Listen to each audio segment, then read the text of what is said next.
My name is Frank Coleman.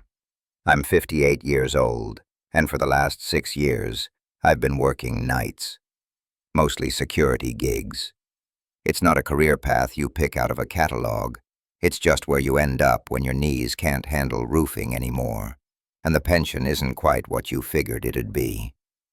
I've been married to the same woman for 35 years, got 2 grown kids who are doing all right for themselves, and I live in a small house we bought back in the 90s, just outside of Charleston, West Virginia. I'm telling you all this because I need you to understand that I'm a regular person. I'm not a ghost hunter. I'm not some internet weirdo looking for clicks. And up until the fall of 2019, I would have told you that anyone who claimed to see monsters in the woods was either drunk, lying, or needed a psychological evaluation. I was a man who believed in what he could see, touch, and fix with a set of tools. The world was complicated enough without adding Bigfoot to the mix. But something happened that fall that took a hammer to the foundation of my world, and I still haven't been able to set it right. I'm telling this story now because my wife, Martha, says I need to. She says I haven't been the same since, and that maybe putting it into words, just getting it out, will help loosen its grip. I don't know if I believe that, but I'm willing to try anything. So I'm just going to tell you what I saw, exactly as I saw it. You can believe me or not. Frankly, I don't much care. On most days, I'm not even sure I believe it myself. Before I get into what happened, if you're new here, consider subscribing. I share stories like this regularly. And drop a comment letting me know where you're watching from. I always like to know who's listening. All right, let me tell you what happened up at the old Black Fork Mill. The job was simple. Watchman for a defunct paper mill slated for demolition. The property was a couple 100 acres of prime Appalachian woodland, with a river, the Black Fork, cutting right through it. The mill itself was a sprawling skeleton of brick and rusted steel that had been sitting empty for almost 20 years. The company that bought the land was worried about scrappers coming in to steal copper wiring and vandals setting fires before the demo crews could get started. So they hired a local security firm, and that firm hired me. 8 p.m. to 6 a.m., 3 nights a week. All I had to do was exist. Sit in a heated guard shack at the main gate, do a couple of driving patrols in a beat-up Ford Ranger, and call the sheriff's department if I saw headlights. Easy money. The first few months were exactly that. Boring. The kind of boring that seeps into your bones. The nights were long and silent, except for the usual sounds of the woods, the constant drone of crickets and cicadas in the late summer, the hooting of owls, the yips and howls of a coyote pack that lived on the ridge across the river. I got to know those sounds. They were the clock I kept time by. The coyotes would start up around 10, quiet down, then start again around 3 or 4 in the morning. The big barred owls had a call that sounded like, "Who cooks for you? Who cooks for you all?" I'd sit in the shack, drinking coffee from a thermos, reading paperback westerns, and listening to the world go on around me. The mill itself was eerie, I won't lie. Especially on nights with a full moon, when the light would catch on the thousands of broken window panes and make the whole place look like it was staring back at you with a million shattered eyes. But it was a predictable kind of spooky. The groans of settling metal, the whistle of wind through broken roof panels, the scuttling of raccoons in the loading bays. It was just an old, dead place. It had no power. That's what I told myself. The night it happened was in late October. The air had that sharp, cold edge to it that promises the first real frost is coming. The leaves were all down, carpeting the ground in a thick, damp layer that muffled every sound. It was a moonless, overcast night, the kind of deep, oppressive dark you only get way out in the country, far from any city glow. I remember the humidity was high. A thick fog was rolling in off the river, clinging to the ground and making the beams of my flashlight look like solid white pillars punching into nothing. I did my first patrol around 9:30, drove the Ranger down the main access road, which ran parallel to the river, circled the main processing building, and checked the locks on the chemical storage sheds out back. Everything was as it should be. The only tracks in the mud were my own, from the previous night. I parked back at the shack, poured a cup of coffee, and settled in with a Louis L'Amour. The quiet was different that night, though. I didn't notice it at first. It was a subtle thing. It was like turning the volume down on a radio, one click at a time. You don't realize it's getting quieter until it's silent. Around 10 o'clock, when the coyotes should have been starting their nightly chorus, there was nothing. Not a peep. The crickets were gone, too. Not just quiet, but gone. The woods had fallen into a deep, unnatural silence. It was the kind of quiet that feels heavy, like a pressure in your ears.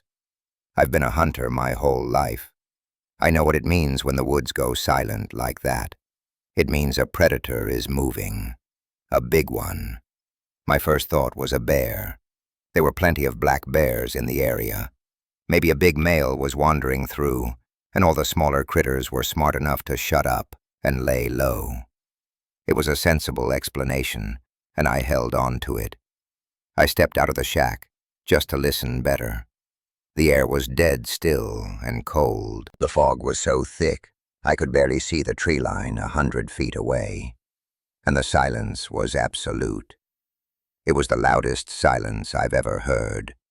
My brain was trying to fill in the blanks, trying to hear the sounds that should have been there. It was profoundly unsettling. I stood there for a good 10 minutes, just listening. Nothing. I started to feel like I was the only living thing for miles, and at the same time, I had the undeniable, prickling sensation of being watched. You know the feeling. The hairs on the back of your neck stand up. It's a primal instinct we've mostly forgotten how to listen to. That night, mine was screaming. I went back inside and locked the door. It was a flimsy lock on a cheap wooden door, but it made me feel a little better. I tried to go back to my book, but the words just swam on the page. Every creak of the old shack, every drip of condensation from the roof, sounded like a footstep. I kept looking out the window, peering into the soupy darkness. My logical mind was still saying, bear. Bears are big. They're quiet when they want to be, and they can spook every animal in the forest. But something else, some deeper part of me, knew it wasn't a bear. A bear doesn't make the world feel like it's holding its breath. A bear is just an animal. This felt different. It felt intelligent, malicious. That's the only word for it. Around midnight, I heard the first sound that didn't belong. It came from the direction of the main mill building, maybe a quarter-mile down the access road. It was a sharp, metallic clang, like someone had dropped a heavy wrench on a steel plate. It was followed by a scraping sound, a long, drawn-out screech of metal on metal. Now my job was to stop scrappers. That was the whole point of me being there. So my brain, thankful to have a logical problem to solve, latched onto that. It's kids, I thought. Kids with a crowbar trying to pry open a service panel. I was annoyed, but also a little relieved. Kids I could handle. I grabbed my big mag light, the heavy 4D cell kind that you can use as a club, and the keys to the Ranger. I hesitated for a second. The company had a strict observe and report policy. Don't engage. Just call the sheriff. But the nearest deputy was a good 30 minutes away, and by then they'd be long gone with a truck full of copper. Besides, I was a 58-year-old man, not some kid. I figured I could scare them off easy enough. Just flash the lights, maybe yell a bit. That was my second mistake of the night, after ignoring my gut feeling. I got in the truck, started it up, and began to roll slowly down the access road. keeping my headlights off. I wanted to get as close as I could before they heard me. The fog was even thicker now, swirling in front of the truck. I had to lean forward, peering through the windshield, just to stay on the gravel path. The scraping sound started again, louder this time. It was a grating, rhythmic sound. Scrape. Pause. Scrape. Pause. It sounded like someone was trying to pull a heavy, rusted steel door off its hinges. As I got closer, another sound joined it. A low, guttural noise. A wet, throaty sound, like a very large dog growling, but with a strange, resonant quality to it, almost like it was coming from a barrel. That was the first thing that didn't fit the scrapper's theory. Teenagers don't growl like that. The hair on my neck was standing straight up again. I killed the engine about 100 yards from the building the sound was coming from, the old pulp processing plant. It was a massive, windowless brick structure with huge, hangar-like sliding doors on the ground floor. The sound was coming from one of those doors. I got out of the truck, leaving the door open. The maglite felt small and useless in my hand. The cold, damp air seemed to suck the warmth right out of me. Every snap of a twig under my boots sounded like a gunshot in the oppressive silence. I moved slow, using the hulks of old, rusted machinery scattered around the yard for cover. The scraping stopped. The growling stopped. The world went silent again. But this time, it was worse. Before, it was an empty silence. Now, it was a waiting silence. It knew I was there. I froze behind a huge, discarded flywheel, my heart hammering against my ribs so hard I thought it would make a noise. I crouched down, trying to control my breathing. My breath was pluming in the beam of my flashlight, so I clicked it off. I was plunged into absolute blackness. It was a stupid move. My ears strained, trying to hear anything over the blood pounding in my head. A minute passed. 2 minutes. It felt like an hour. My mind was racing, trying to make sense of it. A bear? Could a bear make a sound like that? Maybe. Could it be trying to claw its way through a steel door? Unlikely. What about a person? Maybe some guy with a big dog, trying to get his pet out of the building. It all sounded so thin, so desperate. I was trying to build a wall of logic against a tide of pure animal fear. Then I heard a new sound, a soft, wet, sniffing noise. It was close, way too close. It was coming from my left, from the direction of the building, and it was moving. It sounded heavy. I could hear the subtle crunch of the leaf litter as something big shifted its weight. I fumbled with my flashlight, my fingers numb and clumsy.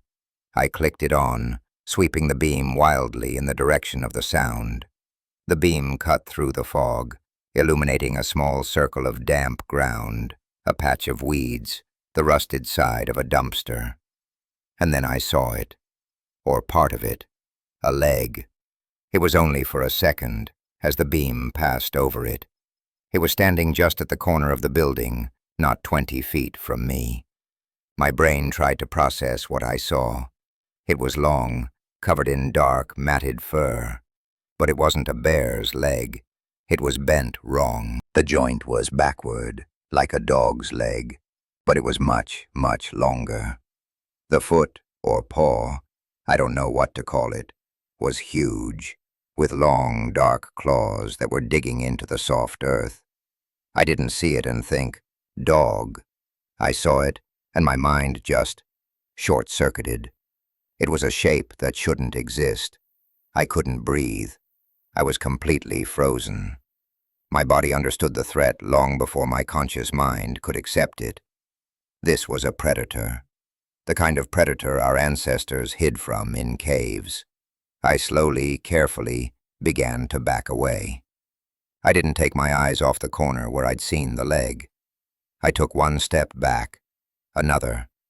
The leaves under my boots were a betrayal, each crunch an announcement of my position. I saw movement at the corner. Something was leaning out, peering around the edge of the brick wall. I raised the flashlight, my hand shaking so badly the beam danced and jittered, and then it stepped out into the open. The memory of that moment is burned into my mind like a brand. It's not like a normal memory that fades or changes over time. It's a perfect, high-definition recording that plays in my head every single night. The flashlight beam, though shaking, hit it square in the chest. It was huge. It had to be at least 7, maybe 7.5 feet tall, but it was hunched over, its shoulders slumped forward. It was built like a bodybuilder, with a massive chest and powerful, thick arms that were way too long for its body. The arms ended in hands, not paws. They were hands, with long, thick fingers and what looked like a thumb, but they were covered in the same coarse, blackish-brown fur as the rest of it, and tipped with yellow, dog-like claws. Its legs were the most unsettling part. They were long and digitigrade, bent like a canine's, which gave it this awful, forward-leaning posture. It was standing on 2 feet, but it looked like it was ready to drop to all fours at any second. My brain was still trying to find a box to put it in. A man in a suit. That's what it screamed. A very, very good Hollywood-level costume. But then it raised its head and looked at me, and that explanation evaporated like water on a hot skillet. Its head was purely canine. A long, tapered snout, filled with thick, yellow teeth that were curled back in a silent snarl. Its ears were pointed and tall, like a German shepherd's, and they were swiveling independently, tracking every tiny sound. But the eyes were the worst part. They weren't an animal's eyes. They were intelligent. They were a pale, sickly yellow, and they glowed in the beam of my light, and they were looking right through me. There was a calculating, hateful intelligence in that gaze. It wasn't just a beast. It knew what I was. It knew I was afraid. We stood there, frozen, for what felt like an eternity. It was probably only 5 or 6 seconds. I took in details with a weird, detached clarity. The fur on its chest was matted with something dark and wet. There was a smell that hit me then, a thick, gagging odor of wet dog, mixed with something like spoiled meat and the coppery tang of old blood. It let out a low rumble, that same sound I'd heard from inside the building, a deep, chest-vibrating growl. Its upper lip twitched, showing more of its teeth, and then it did something that broke me. It tilted its head, just like a curious dog does, a completely familiar, almost mundane gesture, performed by a thing that was utterly impossible. And in that moment, I knew this was not an animal. It was something else entirely. That head tilt was the final straw for my sanity. My paralysis broke. I didn't scream. I didn't even think. My body just took over. I turned and ran. I've never run like that in my life, not even as a kid. It was pure, unthinking flight. I sprinted back towards the ranger, my bad knee screaming in protest, slipping and sliding on the wet leaves. I could hear it behind me. I didn't dare look back. I could hear the thudding of its footsteps, heavy and fast. It wasn't the sound of a human running. It was a loping, powerful gait. And there was a new sound, a horrible, wet, panting noise, punctuated by clicks, like its claws were hitting the gravel on the access road. I threw myself into the truck. I didn't even have time to close the door. I fumbled with the keys, my hands shaking so violently I could barely get the key into the ignition. The engine turned over, coughed, and died. My blood ran cold. I whispered, "Please, please, please," and turned the key again. It roared to life. At that exact moment, a huge, furred hand with black claws slammed down on the roof of the cab, right above my head. The truck rocked on its suspension. The metal roof buckled with a deafening bang. I slammed the gear shift into drive and stomped on the gas.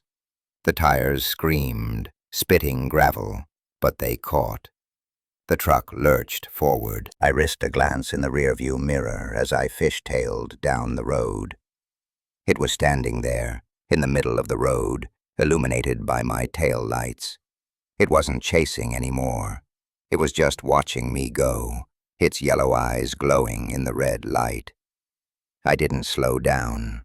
I drove like a madman, careening back to the guard shack. I slammed the truck to a halt, jumped out, and ran inside, fumbling with the lock. I threw my whole body against the cheap door, shoving a metal file cabinet in front of it for good measure. I was hyperventilating. My heart felt like it was going to explode out of my chest. I scrambled for my phone, my fingers slipping on the screen. I dialed 911. The dispatcher's calm voice was the most beautiful sound I had ever heard. I tried to explain what happened, but it all came out in a jumbled, panicked mess. "Something's out here," I gasped. "Something big. It attacked my truck." I didn't say what I saw.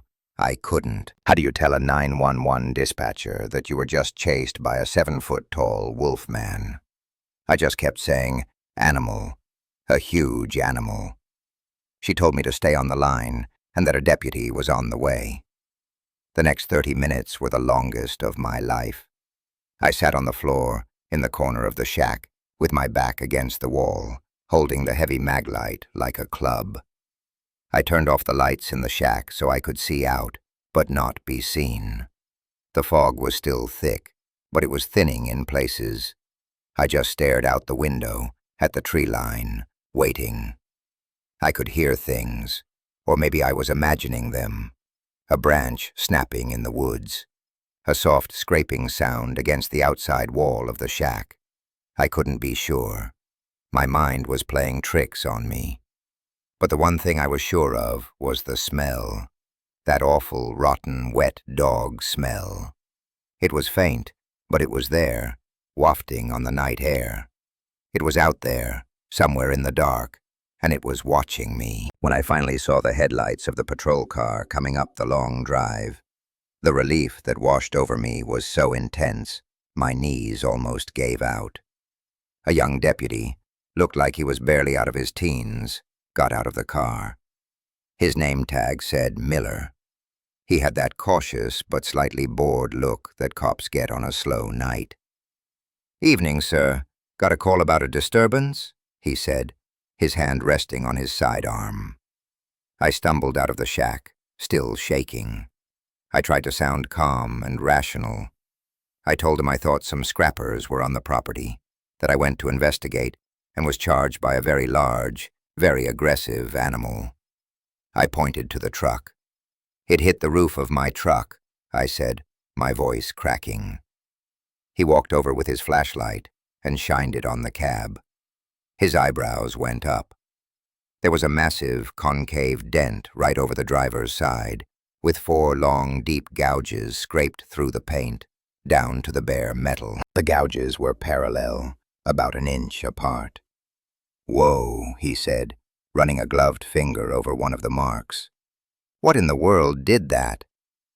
"I told you, a big animal," I said. "A bear, maybe? A really big one?" He looked skeptical. "Maybe. A bear on its hind legs, maybe. These marks are pretty high up, and I ain't ever seen a bear do that to a truck before." We walked back to the processing plant. He was by the book, I'll give him that. He kept his light moving, scanning the trees. I stayed close behind him. When we got to the big steel door, we saw it was bent outward at the bottom corner, pulled away from the frame by a few inches. The metal was warped and twisted. It would have taken incredible strength, or a hydraulic tool, to do that. Deputy Miller whistled under his breath. "Your scrappers were serious," he said. He pointed his light at the ground. In the soft, muddy earth near the door were tracks. They were huge, bigger than any print I'd ever seen. They were canine, mostly, the shape of a wolf's paw, but stretched out, elongated, and with a distinct heel pad, almost like a human's. And they were deep, pressed into the ground, like something incredibly heavy had made them. "What kind of dog makes a track like that?" Miller muttered, more to himself than to me. He took some pictures with his phone. He walked the perimeter, but we didn't see anything else. The tracks just seemed to vanish into the leaf litter at the edge of the woods. He asked me a few more questions. If I'd been drinking. If I was sure I hadn't just hit a piece of machinery with the truck. He was polite, but I could tell what he was thinking. Old man, spooked by shadows, probably had a fender bender and made up a story. He filed a report. Vandalism and property damage by unknown persons. Aggressive animal sighting. He told me they'd do some extra patrols in the area for the next few nights. He offered to follow me to the main road, but I told him I had to stay until my shift ended at 6. He looked at me like I was crazy. "You're staying here?"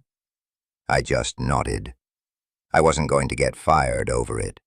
But I didn't leave that shack again until the sun was fully up, painting the sky gray and orange. The moment my relief driver pulled in, I handed him the keys, told him I quit, and drove straight home. I didn't even clean out my locker. I didn't sleep for 3 days. Every time I closed my eyes, I saw those yellow, intelligent eyes staring back at me. I saw that unnatural, backward-bent leg stepping out of the fog. I could hear that wet, clicking, panting sound. Martha was worried sick. I wouldn't talk about it. I just sat in my recliner, staring at the TV without seeing it. I finally broke down and told her everything. She listened, didn't interrupt once. When I was done, I expected her to tell me I was crazy, that I needed to see a doctor. But she just put her hand on my arm and said, "I believe you, Frank." That meant more to me than she'll ever know. I tried to go back to normal. I got another job, this time doing daytime maintenance at a warehouse. No more nights. No more isolated locations. But it's always there, in the back of my mind. I can't go into the woods anymore. I used to love hunting, spending the day in a deer stand, just being in the quiet of the forest. Now, I look at a dark tree line, and all I feel is a cold, crawling dread. I feel like I'm being watched. I did some research, late at night when I couldn't sleep. I felt foolish doing it, typing tall wolf creature and Dogman into a search engine like some teenager. But I found things, stories, hundreds of them from all over the country, all over the world. People describing the same thing I saw. The same height, the same backward legs, the same canine head and intelligent eyes. They called it the Dogman. Reading those accounts was both terrifying and, in a strange way, validating. I wasn't crazy. I wasn't the only one. Other people, normal people like me, truckers, hunters, campers, had seen this thing and had their lives turned upside down by it. The official report from the sheriff's office concluded that the damage to the mill and my truck was likely caused by a combination of determined thieves using pry bars and a possible encounter with a large black bear. The tracks were dismissed as unidentifiable. Case closed. It's a neat, tidy explanation that fits into their world. It lets them sleep at night. I don't have that luxury anymore. I know what I saw. It wasn't a bear. It wasn't a man in a suit. It was something else. Something ancient and predatory that lives in the dark, forgotten corners of the world. So why am I telling you this? It's not for fame or attention. God knows I don't want either. I'm telling you because I feel like I have a duty to. a duty to warn people. We live in a world we think we understand. We've mapped it, we've paved it, we've lit up the night. We think we're the masters of this planet, that there are no more monsters left except the ones inside us. We're wrong. There are things out there, in the deep woods and the high, lonely places, that our modern world has forgotten about. But they haven't forgotten about us. I think about that night all the time. I think about what would have happened if the truck hadn't started. I think about the intelligence in its eyes. It wasn't just a dumb beast. It was curious. It was testing me. When it slammed its hand on the roof of my truck, it wasn't just a random act of aggression. It was a display of power. It was telling me, I could have had you. I'm letting you go. Why? I don't know. Maybe it was just playing with its food, or maybe it had some other reason I can't possibly comprehend. The thing that haunts me the most, the image that I can't shake, is from right after it stepped out into my flashlight beam. In that frozen moment, before I ran, I saw its chest move. It took a deep, slow breath, and the fog from the cold night air plumed from its nostrils, just like mine did. It was alive. It was breathing the same air I was, a living, breathing nightmare. I don't have any answers. I don't know what it was, where it came from, or what it wanted. All I have is the memory, and the deep, abiding certainty that we are not alone in the woods. So if you ever find yourself out in the wilderness at night, and the woods go suddenly, unnaturally silent, don't try to be brave. Don't go looking for the cause. Get in your car, lock your doors, and leave. Just leave. Because some things aren't meant to be seen. And once you see them, you can never unsee them. You just have to learn to live with the knowledge that the dark is not empty.